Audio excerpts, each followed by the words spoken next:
ఎండ తీవ్రత చాలా ఎక్కువగా ఉంటుంది.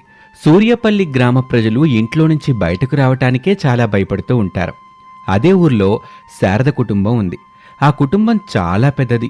ఒక చిన్న రేకుల ఇంట్లో నివాసం ఉంటారు అంతా. రేకుల ఇంటి ఎండదెబ్బకి తట్టుకోలేక శారద తన కోడలు అనామికతో ఇలా అంటుంది. వామ్మో, ఈ ఎండలకి నా ప్రాణం పోయేలాగుంది. అసలు ఇంట్లో ఉండలేకపోతున్నాను. ఎండలు చాలా విపరీతంగా ఉన్నాయి. నాకు అసలు ఏం చేయాలో అర్థం కావట్లేదు. ఆ మాటలు వింటున్న అనామిక కూడా ఏం చేయాలో అర్థం కావటం లేదు. ఏసీ కొనటానికి వాళ్ల దగ్గర డబ్బుల్లేవు. ఒకవేళ నెల నెలా కట్టే అవకాశం ఉన్నప్పటికీ అంత డబ్బులు కట్టే పరిస్థితి లేదు. వచ్చిన డబ్బు కుటుంబం తినటానికి ఉండటానికి మాత్రమే సరిపోతుంది. దానికంటూ ఏదైనా పరిష్కారం ఆలోచించాలని అనామిక ఆలోచిస్తూ ఉంటుంది. ఇంతలో శారద, అనామిక, నేను ఆ చెరువు దగ్గరికి వెళ్ళి పడుకుంటానమ్మా. అక్కడ చెట్టు కింద చల్లగా ఉంటది. చెరువు గాలి చల్లగా వస్తుంది కాబట్టి అక్కడ హాయిగా ఉంటది. నేను వెళ్తాను. అనామిక సరే అంటుంది. కొంత సమయం తర్వాత మామయ్య ప్రసాద్ కూడా అక్కడికి వెళ్తాడు. ఇంతలో నవ్య, భవ్య, హరీషు ముగ్గురు స్కూల్ నుంచి వస్తారు. వాళ్ళు ఈ రోజు నుంచి మాకు సెలవులు ఇచ్చారు, తాతయ్యతో నానమ్మతో బాగా ఆడుకుంటాము అంటారు. సరే, ఆడుకుందరులే కానీ ముందే ఏమన్నా తినండి, తర్వాత ఆడుకుందరు అని వాళ్ళకి రొట్టె అందిస్తుంది. వాళ్ళు రొట్టెని తిని తాతయ్య నానమ్మ ఎక్కడున్నారు అని అడుగుతారు. నాయనమ్మ తాతయ్య ఇద్దరు కూడా చెరువు దగ్గరికి వెళ్ళారు. మిమ్మల్ని మీ నాన్నగారు వచ్చి వదిలి పెడతారు, సరేనా? అందుకు వాళ్ళు సరే అని చెప్పి బుద్ధిగా ఉంటారు.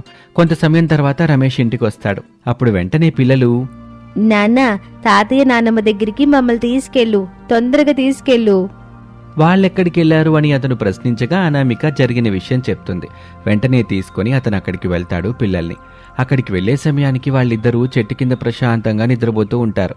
అది చూసి రమేష్ కొంచెం బాధగా తన మనసులో ఇలా అనుకుంటాడు. నా తల్లిదండ్రుల్ని సరిగ్గా చూసుకోలేకపోతున్నాను. కనీసం ఎండాకాలం వస్తే వాళ్ళ ఇంట్లో కూడా ఉండలేకపోతున్నారు. నాకేమో ఏం చేయాలో ఏమీ అర్థం కావటం లేదు అని పిల్లల్ని అక్కడ వదిలిపెట్టి అక్కడి నుంచి వెళ్ళిపోతాడు. పిల్లలు నానమ్మ తాతయ్యలతో ఆడుకుంటూ ఉంటారు.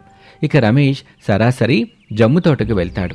అక్కడున్న జమ్ముని కోసుకుని తిరిగి వస్తాడు. దాన్ని ఇంటి మీద వేస్తాడు. అది వేసిన 2 వారాల్లో ఎండిపోద్ది. మళ్ళీ వెళ్ళి మళ్ళీ తీసుకురావాలి. ఎండాకాలం అంతా ఇలాగే సరిపోతుంది. అయినా చల్లగా ఉండడం లేదు. అంత శ్రమ దండగా అండి. అయితే ఇప్పుడు ఏం చేయమంటావు? ఏసీ కొనమంటావా ఏంటి? నేనేం కొనమనలేదు కదా, నాకు చిన్న సహాయం చేయండి. ఒక మంచి ఆలోచన వచ్చింది.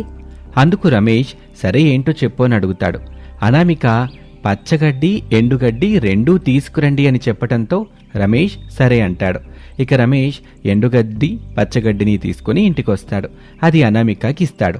అనామిక దాంతో ఏం చేస్తుందా అని చూస్తూ ఉంటాడు. చూస్తూ ఉండగానే అనామిక దాంతో అల్లుతూ ఉంటుంది. అనామిక, నువ్వేం చేస్తున్నావో